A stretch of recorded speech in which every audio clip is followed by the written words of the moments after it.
আসসালামু আলাইকুম। মনের সুখে মাটিতে বসে আজকে ভিডিও বানাইতেছি।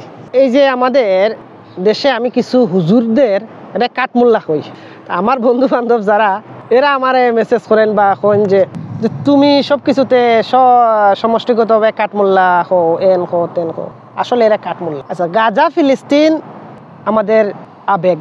এখানে ইসরায়েল যে হত্যাযোগ্য, যে নির্মম হত্যা করতেছে, এগুলা কোনোভাবেই মানানসই নয়। মুসলিম কান্ট্রিরা তো নীরব আছে, মুসলিম শাসকেরা এরা জালিম।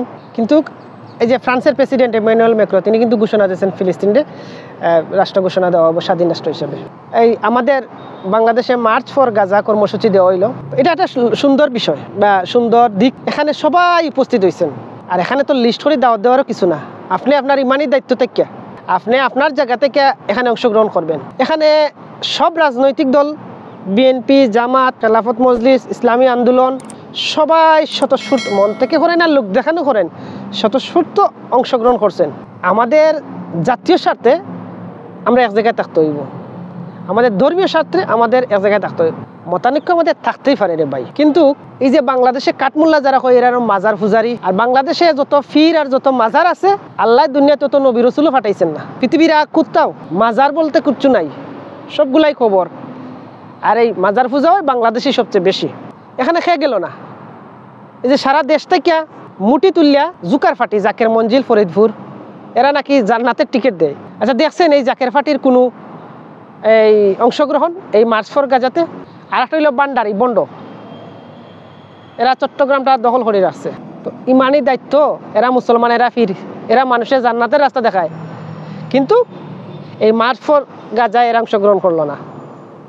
এই যে সিরাজনগরী আরও আছেন আমাদের সিলেটে, কেবলাওয়ালা তাহিরি ফাগলা কই আসিল, এত ইমান, নবীর প্রতি এত প্রেম, ইসলামের প্রতি এত ভালোবাসা, কিন্তু এই মার্চ ফর গাজা যে কর্মসূচি ওটাতে কিন্তু এরা আসে নাই। আপনি বন্ড কিভাবে চিনবেন? এইভাবে বন্ড চিনতে হইব। আপনি যারা ফির কইবেন, যারা হুজুর কইবেন, যারা শায়েক কইবেন, যারা ইসলামের স্বার্থে নাই, এরাইলে এটা পুঁজি, ব্যবসার একটা দান্দা, ব্যবসার একটা পুঁজি করিয়া এটা মাজার হান যাইয়া ল্যাংটা বাবা, বদনা বাবা, এই বাবা সেই বাবা, তাদের বাবার শেষ নাই, এরা কত বাবার জন্ম, এটা বড় মুশকিল। আরেক শয়তান হইল এই যে ইসরায়েলি বিষয় গেছে মোল্লা কয়টা কাঠমোল্লা, এদেরকে আমি কাঠমোল্লাই কই। সারা ওয়ার্ল্ডের মানুষ মর্মা হতো এই যে হত্যাযোগ্য, এই শিশুদের রক্ত, কি একটা অবস্থা। এরা গিয়া বলে আল-আকসার নিরাপদ আছে। আরে বেটা, তোরা তো গেছতি ইসরায়েলের বিষয়, তাদের নিরাপত্তা রক্ষীর মাধ্যমে তোরা প্রবেশ করছস, আইসস, গেছস। তোরা কি ফিলিস্তিনের বিষয় নিয়ে গেছ? ফাস্টফুডে কি আছে ওইটা দেখাইতে পারবে? এরা হলো ইসলাম নিয়ে বিজনেস করে। এটা নিয়ে আবার সোশ্যাল মিডিয়া দুই ফুটা পক্ষ হয়েছে, সঠিক নিউজ দিল, এরা অপরাধী হইল, আরেক পক্ষ এটার বিপক্ষে। তো ভাই আসলে ওই যে মৌলানা দেলোয়ার হোসেন সাইদি বলছিলেন যে বাংলাদেশের মাজারগুলা বুলডোজার দিয়ে ঘুরিয়ে দিতে হবে, এই মাজার ব্যবসা বন্ধ করতে হবে। ইসলাম চলে কোরআন সুন্নায়, কোনো ফির বাবার নাই, কোনো শায়েখের নাই। সামান্য বিষয় নিয়ে মতানৈক্য থাকতেই পারে, দ্বিমত থাকতেই পারে, কিন্তু আপনার জাতীয় স্বার্থে, আপনার ধর্মীয় স্বার্থে ঐক্যবদ্ধ থাকতে হইব।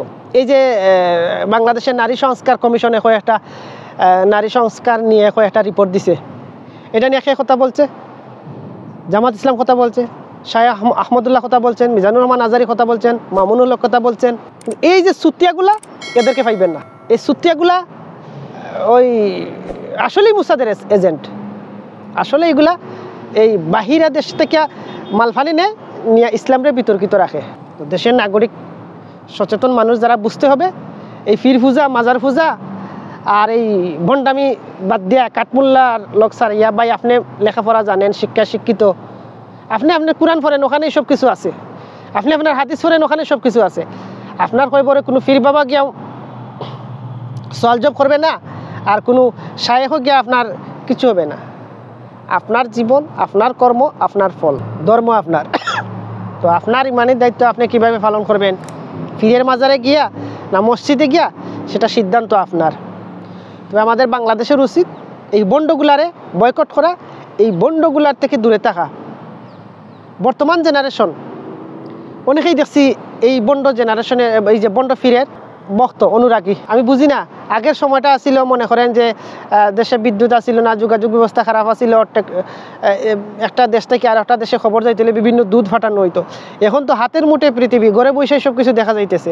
তাহলে এই শিক্ষিত জেনারেশন কীভাবে এই যে শায়েখদের অন্ধবিশ্বাস হয়, এই ফিরদের অন্ধবিশ্বাসী হইয়া এই যে যুদ্ধ নামে সোশ্যাল মিডিয়ায় বুঝে আসে না আমার। তো এই কাঠমুল্লাগুলারে বয়কট করতে হইব। এই মাজার ব্যবসায়ী, ফির ব্যবসায়ী যারা আছে এগুলার থেকে দূরে থাকতে হইব এবং এগুলার বিরুদ্ধে গণসচেতনতা চালু করতে হইব।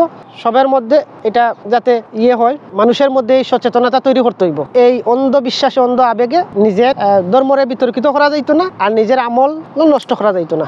আল্লাহ হাফিজ।